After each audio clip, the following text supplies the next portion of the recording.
मुझे पता है कि आप में से कुछ लोग सोच रहे होंगे कि भाई ऋषभ की वीडियो नहीं आई ऑपरेशन सिंदूर के बाद। एक्चुअली मैंने काफ़ी कोशिश करी कि मैं लोगों को समझा सकूँ कि क्या चल रहा है क्या नहीं चल रहा, लेकिन एक प्रॉब्लम बार बार सामने आ रही थी और वो ये थी कि ऑफिशियली बहुत ज़्यादा डेटा अवेलेबल नहीं है। पाकिस्तानी गवर्नमेंट हो या इंडियन गवर्नमेंट हो, दोनों ने कुछ खास पब्लिकली डेटा दिया नहीं है। तो जितनी भी इन्फॉर्मेशन आप इस टाइम पे सोशल मीडिया पे देख रहे हो ना, उसमें से 99% फॉल्स इन्फॉर्मेशन है। इंडियन गवर्नमेंट तो वैसे ही कुछ नहीं बताती, वो तो आपको पता ही है, काफ़ी सीक्रेटली वो काम करते हैं। पाकिस्तानी गवर्नमेंट का भरोसा नहीं करा जा सकता। उनके जो डिफेंस मिनिस्टर हैं वो पहले कह रहे थे कि हमने इंडिया के जो सोल्जर हैं वो पकड़ लिए, फिर उसके बाद में कुछ ही घंटों बाद पलट गए, तो उनका वैसे भरोसा नहीं कर सकते। कहने का मतलब ये है कि ऑफिशियली बहुत ज़्यादा डेटा इस टाइम पे इन्फॉर्मेशन अवेलेबल नहीं है, इसीलिए डीप रिसर्च की जरूरत पड़ेगी चीज़ों को समझने के लिए। और बहुत जल्दी मैं आपको कुछ ना कुछ ऐसी चीज़ें बताऊंगा जो शायद आपको मेन स्ट्रीम मीडिया नहीं बता पा रही, और जो मिस इन्फॉर्मेशन तो बिल्कुल नहीं होनी चाहिए। इस सब के बीच में लेकिन रिसर्च करते हुए मेरे को एक चीज़ रियलाइज़ हुई, और वो ये थी कि हमारे देश को ना पाकिस्तान या फिर टेररिज्म से लड़ने से पहले हमारे देश को ये ज़रूरी है कि हम ये समझें कि हमारे देश में कौन ऐसे लोग हैं जो हर बार प्रॉब्लम क्रिएट करते हैं, जो पैट्रियट्स नहीं है या फिर जो नेशनलिस्ट नहीं है। पैट्रियटिज्म और नेशनलिज्म दो अलग अलग चीज़ें हैं, और ये इस वीडियो को समझने के लिए समझना जरूरी है कि अलग कैसे हैं। पैट्रियटिज्म सिंपल लैंग्वेज में ना कॉम्प्लेक्स करते हुए होता है देश प्रेम। नेशनलिज्म होता है अनकंडीशनल लॉयल्टी अपने देश के लिए। अनकंडीशनल लॉयल्टी मतलब कि हमारे देश में अगर वॉर की सिचुएशन चल रही है या फिर लड़ाई झगड़े हो रहे हैं या ऐसा कुछ सेंसिटिव इशू है ना, तो हम अपने देश के पीछे खड़े हैं, फिर चाहे कुछ मर्जी हो। जैसे चाइना है, चाइना एक अल्ट्रा नेशनलिस्ट कंट्री है, अनकंडीशनल लॉयल्टी है चाइना की, चाइना के लोगों के लिए। उसके अलावा उसको कोई परवाह नहीं है। दुनिया को वो टिकटॉक भेजता रहेगा, वहाँ पे अलग अजीब अजीब से एप्लीकेशन छोड़ेगा, अपने यहाँ टिकटॉक वगैरह की डेफिनेशन ही चेंज कर देगा। चाइना सिर्फ चाइना की फिक्र करता है, अल्ट्रा नेशनलिस्ट है। जैसे नेताजी सुभाष चंद्र बोस थे, हमारे देश के लिए वो हिटलर से बात करने गए, उन्हें थोड़ा सा मैनिपुलेशन करने गए। अब हिटलर कैसा आदमी है कैसा नहीं है वो ग्लोबल स्टेज पे देखना एक अलग बात है, लेकिन हम अपने देश को बचा पाएंगे, गुलामी से निकाल पाएंगे, तभी ये जजमेंट करने के लायक हम होते हैं ना। अंदर हमारे देश की गुलामी चल रही है तो हम कौन होते हैं बताने वाले कि हिटलर कैसा है कैसा नहीं है। अब ऐसा मैं क्यों बता रहा हूँ, इसका मैं आपको समझाता हूँ। ऑपरेशन सिंदूर हुआ, द वायर करके एक यूट्यूब चैनल भी है और न्यूज़ प्लेटफॉर्म है, उस पर अरफा खानम शेरवानी, ये जर्नलिस्ट है, ये इंटरव्यू ले रही थी सिद्धार्थ नाम के किसी साथ बंदे के साथ, ये जर्नलिज्म कर रही थी। और वहाँ पे इन्होंने जो है ऑपरेशन सिंदूर के बारे में बोलते बोलते ये बोला कि इंडिया ने ऑपरेशन सिंदूर किया और कोई नहीं चाहता कि सिविलियंस पे अटैक हो, और सिद्धार्थ जाहिर सी बात है कि कोई टेररिस्ट तो मरा नहीं है। पाकिस्तान कह रहा है कि कई उसके नागरिक मारे गए हैं, उसमें जाहिर है कोई आतंकवादी नहीं है। कितनी अजीब बात है ये। सिद्धार्थ, सबसे बड़ी बात तो यही है कि उनमें अभी तक कोई आतंकवादी नहीं मारा गया। इंडियन गवर्नमेंट कह रही है कि 70 टेररिस्ट मारे गए और हमारे जो अटैक है 9 अटैक्स वो सक्सेसफुल हुए। पाकिस्तान ने एक्सेप्ट किया कि 6 अटैक्स हुए हैं, इतना तो उन्होंने भी एक्सेप्ट कर लिया, पर वो कहते हैं कि सिविलियंस मारे गए, टेररिस्ट नहीं है। इंडियन गवर्नमेंट कह रही है टेररिस्ट हैं। पाकिस्तान ऑफ कोर्स क्यों एक्सेप्ट करेगा कि टेररिस्ट हैं या नहीं है। अब ऐसे टाइम पे आपके घर में बैठे हुए जो जर्नलिस्ट हैं, अगर वो ये बोलते हैं कि भाई टेररिस्ट नहीं मारे गए, जाहिर सी बात है, तो इसका कितना गंदा असर पड़ता है। पहली बात तो हमारे मोटिवेशन पे, हमारे सोल्जर्स के मोटिवेशन पे, और दूसरी चीज इंटरनेशनल मीडिया में होता क्या है, जब ये ऐसे ऐसे जर्नलिस्ट, जो मुझे तो नेशनलिस्ट बहुत नहीं लगते हैं, बहुत ज्यादा, मेरा पर्सनल एनालिसिस है, मैं इतना तो बोल ही सकता हूँ। अब इन लोगों का नुकसान क्या होता है कि रिसेंटली ऑपरेशन सिंदूर के बाद में इंटरव्यू चल रहा था पाकिस्तान के डिफेंस मिनिस्टर का, और वो बाहर का कोई चैनल ले रहा था। उन्होंने पाकिस्तान के डिफेंस मिनिस्टर से सवाल पूछा कि आप कह रहे हो कि आपने इंडिया के फाइटर जेट्स गिरा दिए, तो आपके पास एविडेंस क्या है, प्रूफ क्या है? Allegation of 5 fighter jets shot down. Where's the evidence for that, sir? पहली चीज तो उन्होंने बड़ी बचकानी बात बोली कि it's all over social media, मतलब ये प्रूफ है उनका, सोशल मीडिया प्रूफ है उनका। और उन्होंने अगली लाइन पता क्या बोली, it's all over on social media, वो भी इंडियन सोशल मीडिया। वो बोल रहे हैं कि इंडियन सोशल मीडिया पे अवेलेबल है ये सारी चीज। It's all over the social media, on Indian social media, not on our social media. तो इन सारे चीजें जो ये जर्नलिस्ट हैं जो ये बोल रहे हैं कि टेररिस्ट जाहिर सी बात नहीं मरे, इन सारे लोगों की वीडियोस इस्तेमाल करके ही तो वो अपने पब्लिक को बेवकूफ बनाते हैं, और इंटरनेशनल मीडिया में भी एक अलग टाइप का नरेटिव रन करने की कोशिश करते हैं। तो देश को इस टाइम पे बहुत ज्यादा जरूरी चीज है कि भाई ये समझें कि नेशनलिस्ट हमारे देश में कौन है और कौन नहीं है, जो नहीं है वो कौन है, ये बहुत ज़रूरी है। और ऐसा भी नहीं है कि मैं किसी को एंटी नेशनलिस्ट या फिर ऐसा कुछ बोल रहा हूँ, लेकिन एक चीज़ है जिसका ध्यान देना जरूरी है। ऐसी एक वीडियो है जो आयुष्मान खुराना की 2016 की वीडियो है, अभी की वीडियो नहीं है, फालतू की मिस इन्फॉर्मेशन नहीं फैलाने। 2016 में वो गाना गा रहे हैं दुबई में जाके पाकिस्तानी क्राउड के लिए कि दिल दिल पाकिस्तान, जान जान पाकिस्तान।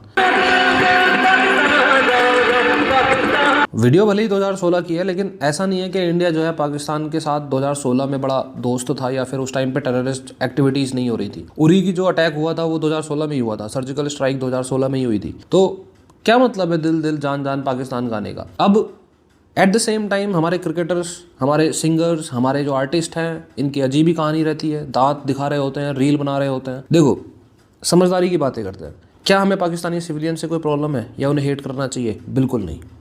लेकिन आप ध्यान से सुनना, मैं एक एग्जांपल देके बताता हूँ आपको। सपोज करो आप एक घर में रहते हो, ठीक है, आप दो लोग रहते हो, आप और आपका बेस्ट फ्रेंड। सामने आपके, या फिर ऐसे मान लो आप और आपके वाइफ, ठीक है, बराबर में आपका पड़ोसी रहता है, ठीक है। आपके पड़ोसी से लड़ाई हो गई किसी बात को लेके, और अच्छी खासी लड़ाई हो गई, इतनी लड़ाई कि आपका मेंटल जो है ना, आपको मेंटली बहुत प्रेशर आता है, आपको गुस्सा आता है या फिर आपको स्ट्रेस आता है। अब आपकी वाइफ को आपने ये सारी सिचुएशन बताई, आपकी वाइफ को सब कुछ पता है, तो आपकी वाइफ सोच रही है कि यार पड़ोसियों से क्यों लड़ रहा है, कोई बात नहीं, जो भी बात है वो मैटर हम सॉल्व कर लेंगे, या कुछ हो जाएगा, कुछ ना कुछ, लड़ाई झगड़े ज़्यादा एस्केलेट नहीं करते हैं। अब आपकी वाइफ की क्या जिम्मेदारी है?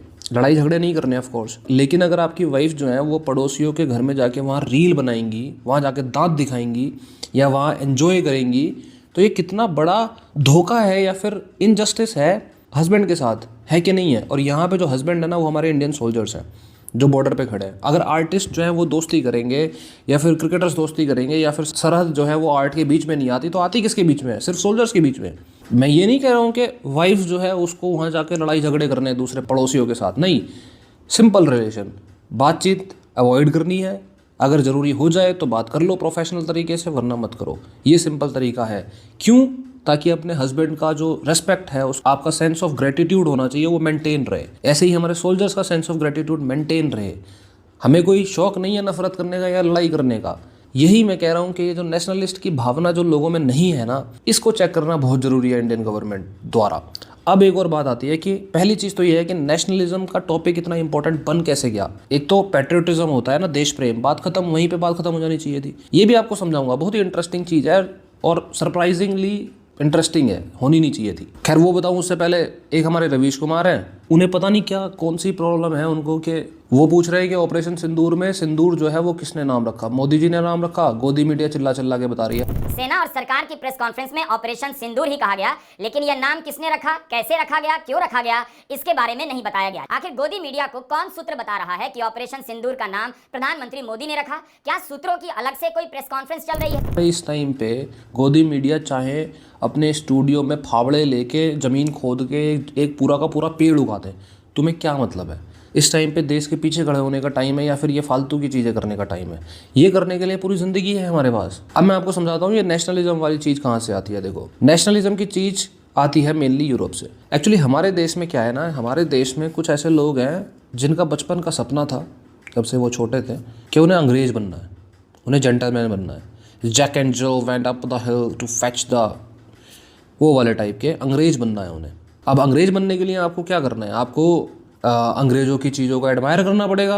आपको कूल बनने के लिए फुटबॉल देखना पड़ेगा। फुटबॉल देखना प्रॉब्लम नहीं है, जो मर्जी देखो, मैं खुद देखता हूँ, मैं खुद खेलता हूँ फीफा। पर हमें कूल बनने के लिए हमें फीफा देखना पड़ेगा, हमें अंग्रेजी बोलनी पड़ेगी, कूल बनने के लिए अंग्रेजी गाने सुनने पड़ेंगे, चाहे समझ में आ नहीं रहे हैं। हमारे यहाँ एक वैरायटी रहती है जिसको अंग्रेज बनने का बहुत बड़ा शौक है, बचपन से ही शौक है उसको, वो बहुत एडमायर करते हैं। तो वो ऐसे ही कुछ लोग ऐसे हैं जिनके पास पैसा ठीक ठाक है, तो वो यूरोप का चक्कर लगा देते हैं या फिर वहाँ पे जो है थोड़ा सा किताबें वगैरह पढ़ लेते हैं। तो वो क्या करते हैं, यूरोप के आइडियोलॉजीज़ को या उनके कॉन्सेप्ट को इंडिया में उठा के पटक देते हैं। और इनके पास पैसे हैं तो इंडिया में तो पैसे वाले की बात को ज़्यादा सुना ही जाता है, तो उनकी बात को वैल्यू भी दे दी जाती है। अजीब सी बात यह है। ऐसा ही एक टॉपिक है नेशनलिज्म, जिसको अलग कर दिया गया पैट्रियोटिज्म से। इंडिया के लिए पैट्रियोटिज्म और नेशनलिज्म कभी अलग ही नहीं था। अब समझना आप, अभी मुझे लग रहा है कि शायद थोड़ा सा कॉम्प्लेक्स हो, लेकिन अभी आने वाले टाइम में कॉम्प्लेक्स नहीं बचेगा, मैं समझाऊंगा आपको। यूरोप का सीन क्या है कि यूरोप ने 2 वर्ल्ड वॉर लड़ लिए हैं सिर्फ नेशनलिज्म की वजह से। यूरोप में छोटे छोटे कंट्रीज हैं, जोग्राफिकली बहुत बड़े नहीं हैं और काफ़ी नंबर ऑफ कंट्रीज हैं। अगर आपको ध्यान से देखोगे तो वर्ल्ड वॉर 1 उन्होंने पहले लड़ लिया सिर्फ नेशनलिज्म की वजह से कि भाई हम जर्मनी हैं, हम यूके हैं, हम ब्रिटिशर्स हैं, हम फ्रांस हैं। उसके बाद वर्ल्ड वॉर 2 लड़ लिया। लेकिन वर्ल्ड वॉर 2 के लड़ने के बाद में ना उनको ये रियलाइज़ हुआ कि भाई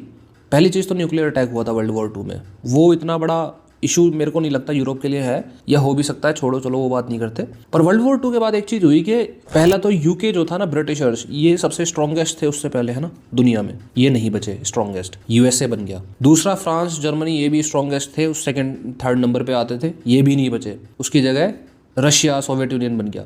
आज के टाइम पे चाइना बन गया, आने वाले टाइम में इंडिया बनेगा। इनको ये रियलाइज हो गया कि भाई हमारे आपस की जो लड़ाई थी ना वर्ल्ड वॉर 2 की, वर्ल्ड वॉर 1 की, वो हमें नुकसान कर गई, वरना हम तो 200-300 साल से राज कर रहे थे। तो इन्होंने यूरोपियन यूनियन इनका बन गया और नेटो वगैरह बन गया, तो एक तरीके से ऐसा बन गया कि भाई हम जो कंट्रीज है ना इतने सारे यूरोप के, हमें आपस में एक यूनियन बनाना है, एक ही मिलिट्री होगी, आपस में नहीं लड़ना। इसीलिए ये ज़रूरी हो गया कि नेशनलिज्म जो है ना उसको क्रिटिसाइज करो, अनकंडीशनल लॉयल्टी को क्रिटिसाइज करो। एल्बर्ट आइंस्टाइन का भी एक कोटेशन है, नेशनलिज्म जो है वो एक इन्फेंटाइल डिसीज़ है, और मैं समझ भी सकता हूँ, उनकी ज़रूरत भी है। वो उनके देश में इतनी गंदी वाली लड़ाइयाँ हुई हैं, तो ज़रूरी भी है कि भाई नेशनलिज्म का मतलब ये नहीं है कि तुम अगर जर्मनी से हो तो तुम दूसरे वाले कंट्रीज़ को इन्वेड कर दो, उनको मारने लग जाओ। उनके लिए वो ज़रूरी है, हमारे लिए ज़रूरी नहीं है। इंडियन नेशनलिज्म हमारे लिए एक बहुत बड़ी ब्लेसिंग थी। 200 साल से हम गुलाम थे, गुलाम इसलिए थे क्योंकि हमारे लोग यूनाइटेड नहीं थे। यूनाइटेड हुए नेशनलिज्म के नाम पे, इंडिया के पीछे खड़े हुए, भारत के पीछे खड़े हुए, और फिर जाके आज़ादी की लड़ाई लड़ी और इंडिपेंडेंट हुए। नेशनलिज्म हमारे पेन का 200 साल की गुलामी के बाद आज़ाद होने का रीज़न है, जिसको बहुत ज़्यादा हमें पकड़ के और रखना चाहिए, at least for coming few decades. ऐसा मैं इसलिए बोल रहा हूँ क्योंकि अगर आपको ऐसा लगता है कि आज पूरी दुनिया आपकी परवाह करती है और पूरी दुनिया ओपन बॉर्डर्स है और इंडिया के बॉर्डर्स की इतनी ज़रूरत नहीं है, तो आप बहुत बड़ी गलतफहमी में हो। एक बात बताओ, पैलेस्टाइन में कोई प्रॉब्लम होती है तो वेस्टर्न कंट्रीज़ के 90% यूनिवर्सिटीज़ में ऐसे स्टूडेंट्स होंगे जो प्रोटेस्ट करना शुरू कर देंगे। बांग्लादेश में जो प्रॉब्लम हुई, आपने देखा किसी को प्रोटेस्ट करते हुए कोई खास? अगर वहाँ के लोगों से, स्टूडेंट से पूछ लोगे ना बांग्लादेश कौन सा है मैप में, बता नहीं पाएंगे वो। कश्मीर में जो हुआ, कश्मीरी हिंदूज़ के साथ हुआ, चलो छोड़ो, रिलीजन की बात नहीं करते। इंडिया का जो इंडिया पाकिस्तान वाला इंसिडेंट हो रहा है, आपको लग रहा है कि दुनिया जो है इसको पूरे तरीके से ट्रैक कर रही है? आपके सामने जो वीडियोस आती है ना रील्स और सोशल मीडिया पे, वो वही लोगों की आती हैं जो इस टॉपिक पे वीडियो बना रहे हैं। उनके मेन स्ट्रीम कंटेंट क्रिएटर्स या सोशल मीडिया पे ये नहीं चल रहा है। उनको नहीं फर्क पड़ता है कि 2 न्यूक्लियर पावर कंट्री लड़ रहे हैं। वो हमेशा इसी बात में बिजी रहे कि इंडिया को थर्ड वर्ल्ड कंट्री दिखाने की कोशिश करी जाए, इंडिया में इन्वेस्टमेंट ना आए, इंडिया की रोड गंदी हैं, इंडिया की स्लम्स दिखाओ। कभी दिखाया इन्होंने हिमाचल के पहाड़ों को, कभी उत्तराखंड के पहाड़ों को, कभी इन्होंने दिखाने की कोशिश करी कि भाई हमारे यहाँ इतने बड़े बड़े जंगल हैं? सिर्फ और सिर्फ स्लम्स, इंडिया की स्लम्स। हमारी मूवी बनी स्लमडॉग मिलियनेयर, तो उसको अकेडमी अवार्ड्स दे दिए। समझने की ज़रूरत है कि इंडिया को नेशनलिज्म की ज़रूरत है और अच्छे खासे लेवल पे ज़रूरत है। और नेशनलिज्म का मतलब अंधभक्ति नहीं होता है। क्रिटिसिज्म करेंगे अपने देश का, लेकिन लॉयल्टी अनकंडीशनल है, देश के लिए पीछे खड़े रहेंगे। अगर वॉर के टाइम पे या ऐसी कोई सिचुएशन में भी गवर्नमेंट कुछ गलत करेगी तो उसका हिसाब मांगेंगे, लेकिन आज नहीं, बाद में। आज आप पीछे खड़े रहो। लेकिन हमारे देश के लोग ऐसे हैं, मैं यहाँ पे जितने भी लोगों का नाम लिया ना ऊपर, मेरा ऐसा कोई इंटेंशन नहीं है कि मैं उनको कोई हर्ट करूँ या उनको 1% भी मैं एंटी नेशनल या ऐसा कुछ बोल रहा हूँ, लेकिन कारनामे उनके अच्छे नहीं हैं। इतना ही था आज की वीडियो में। बाकी ऑपरेशन सिंदूर और उसके इंसिडेंट्स की वीडियो आएगी, उसके लिए भी आप सब्सक्राइब कर लो और बेल आइकन वगैरह दबा लो।